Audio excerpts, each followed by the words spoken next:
Well, hello everybody. My name is Razorian Buck.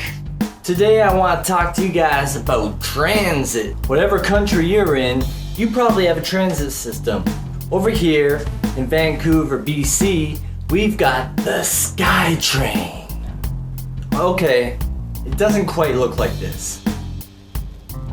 Yeah, that's a little closer. It's getting a little dirty, and of course riding transit, sometimes you'll come across people that you don't want to meet, but you gotta deal with. It's getting a little crowded, and it's getting a little pricey. Riding our transit system, whether it's the train or the bus, will cost somebody like $2.75 all the way up to $10 a day. Crazy, I know.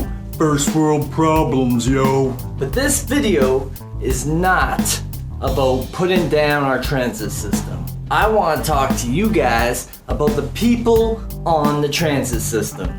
Every so often, you'll come across somebody that just should never be on a train. You know the type of people I'm talking about. So I want to point out some of the people on the train that are kind of annoying, that kind of get under my skin, and I'm sure you can relate because you've seen these people. I'm just gonna make fun of them for a second if you don't mind. The first people I'm gonna point out are the ones that are sitting down but don't want anyone sitting next to them. You got a packed SkyTrain. Over here you got this little old lady, she's sitting down and she just has to put her bags on the seat next to her. Cause you know, her bags, they need a seat too. I can't be putting my bags down on the ground. It's dirty. If you don't want anyone sitting next to you, you can stand. And then two people can sit down. That'll give you more room to stand. Or you could go a step further and just get off the train. I just get so upset. I'm just like, I don't like you, you dirty bag. I'm talking about the bags. The next scenario I want to bring up is when you have to give up your seat for an elderly person. I get it. They're old. They can't stand long and they're about to die. But I mean, I gotta give up my seat? It is a good rule. Okay, here's the thing. I worked all day.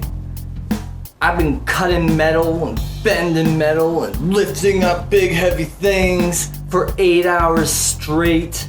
I'm tired, I'm dirty, and I get on the SkyTrain and all I want to do is sit down for a second after a terrible, long, crazy, insane day.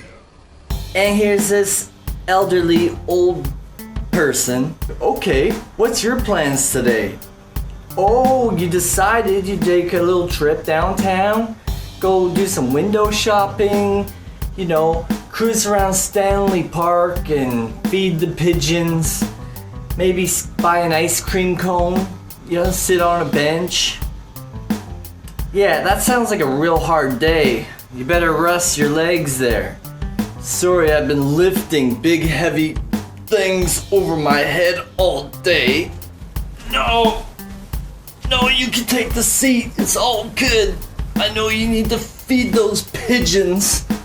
And the one thing that I totally don't get, I just can't understand, is when you got a packed train and people are trying to get out, but they can't get out because there's people trying to get in and there's no room for these people to get in, but they still try anyways, even though people are trying to get out. And those people, if they got out, there'd be room to get in. This is what you do. You stand on the side and you let the people leave the train. What this does is it gives you room inside the train. That way, when you want to go on, there's room. So here's one of the funniest moments that I've ever seen riding the SkyTrain. These two Asian girls had just finished paying and they're running to catch the train, but the doors are closing. So what does she do? She throws her hand into the door and the doors close on her hand. She opens her hand, all her money falls all over the SkyTrain floor. So she's sitting here like this. I'm just like, really? So the SkyTrain cop sees this. He comes over, he's like, what are you doing? Get your arm out of there. But they don't speak English. So they're trying to explain to them that they've just dropped all the money in their SkyTrain so they can't leave. Just craziness. But now for one of the stupidest things I've ever seen. So I'm in Metrotown. It's the big shopping mall in our city. And there's a bus loop, you know, you get like buses come in. That's how a bus loop works. And there's a lineup of people waiting for the bus to come in. Now I think the best way to form a lineup would be along the side, you know, where the bus pulls in. But no. What these people decide to do is create a lineup that goes through the bus depot to the other end. But there's a problem with this, because the lineup forms into a cement pillar. Of course, these humans going like, what do we do now? Because there's a big pillar in the way. Do they move the lineup this way? Do they move the lineup that way? No, let's just break the lineup into two lineups. But at this point, it's kind of hard to make out which is the real line and which isn't. So now the people showing up, they're just not gonna wait in the line. Now we just got people standing all over the place. Who knows where the lineup is? I don't know. Silly people. It just drives me insane. I need a car. Well, everyone, that's just some of my crazy stories and pet peeves about TransLink. I know I complain a lot. I'm sorry. I'm getting professional help.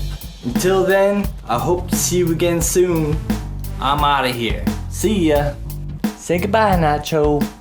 Lucky. Hey guys, I hope you enjoyed this week's video. If you did, leave a thumbs up, subscribe, all that stuff. I'd really appreciate it. Right here is the annotation of last week's video. And I'll catch you again real soon. Unless the train breaks down and then I can't. See you soon. If I need to take the train in order to see you. If I don't, then maybe I'll see you anyways. I don't know where I'm going with this. Have a good night, guys. Peace. Good night, guys.